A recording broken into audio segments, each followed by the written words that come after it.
राजेश एक retired professor था। जिंदगी किताबों और नोट्स में बीती, लेकिन रिटायरमेंट के बाद वह अक्सर अकेलापन महसूस करने लगा। एक दिन पुराने कागजात टटोलते हुए उसे एक पीली पड़ चुकी चिट्ठी मिली।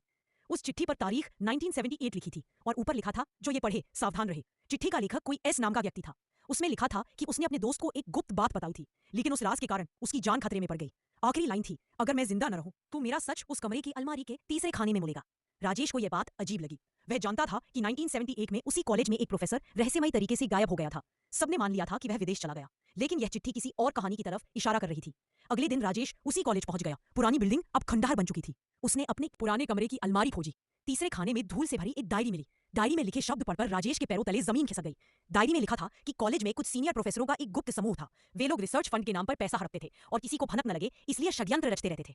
एस नाम के प्रोफेसर ने इसका राज खोलने की कोशिश की थी, लेकिन उसके साथी ही उसके दुश्मन बन गए। डायरी के बीच में एक पन्ना अधूरा था। वहां लिखा था, अगर किसी दिन यह सच्चाई बाहर आई तो समझना इंसान का असली दुश्मन भूत या शैतान नहीं होता, बल्कि लालच और डर होता है। राजेश वहीं बैठा देर तक सोचता रहा। उसे एहसास हुआ कि वह कहानी केवल एक प्रोफेसर के गायब होने की नहीं थी, बल्कि पूरे सिस्टम की सच्चाई थी। उस दिन के बाद राजेश ने तय किया कि वह अपनी किताबों में यह राज जरूर लिखेगा, ताकि आने वाली पीढ़ी जाने कि असली डर हवेली या भूत का नहीं, बल्कि इंसान की महत्वाकांक्षा और लालच का होता है। आज भी जब लोग उस कॉलेज के खंडहर में जाते हैं तो कहते हैं कि वहां से कोई आवाज आती है, सच को दबाओ मत।